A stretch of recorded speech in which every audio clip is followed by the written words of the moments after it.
बहुत समय पहले की बात है। एक छोटे से गांव में एक युवक विक्रम रहता था। वो बहुत परिश्रमी और बुद्धिमान था, लेकिन उसमें एक बड़ी कमजोरी थी, उसका क्रोध। जब भी कोई छोटी सी बात उसे पसंद नहीं आती, वो आगब बुला हो जाता और गुस्से में गलत निर्णय ले लेता।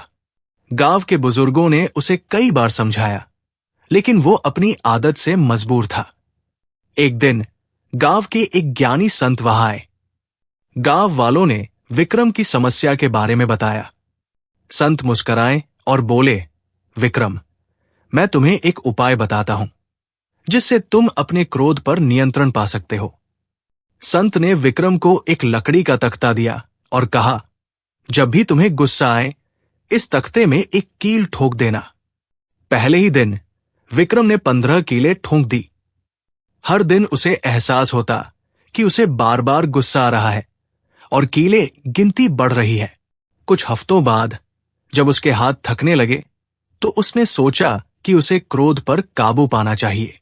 धीरे धीरे उसने खुद को शांत करना शुरू किया और कीलें ठोंकने की जरूरत कम होती गई। एक महीने बाद वो संत के पास पहुंचा और बोला, गुरुदेव, अब मुझे बहुत कम गुस्सा आता है। संत मुस्कुराए और बोले, अब जब भी तुम गुस्से पर काबू पालो, एक कील निकाल देना। विक्रम ने ऐसा ही किया। कुछ समय बाद उसने सारी कीलें निकाल दी और संत को दिखाने के लिए तख्ता लेकर गया। संत ने तख्ते पर बने छेदों की ओर इशारा करते हुए कहा, देखो, कीलें तो निकल गई, लेकिन निशान रह गए। विक्रम ने आश्चर्य से पूछा, इसका क्या अर्थ है गुरुदेव? संत ने गंभीरता से कहा, क्रोध भी ऐसा ही होता है।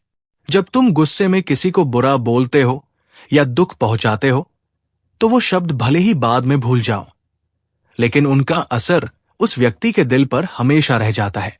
इसलिए क्रोध को जितना जल्दी हो सके नियंत्रित करना सीखो। विक्रम को अपनी गलती का एहसास हुआ।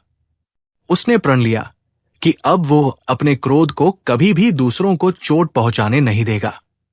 क्रोध एक तेज चाकू की तरह होता है।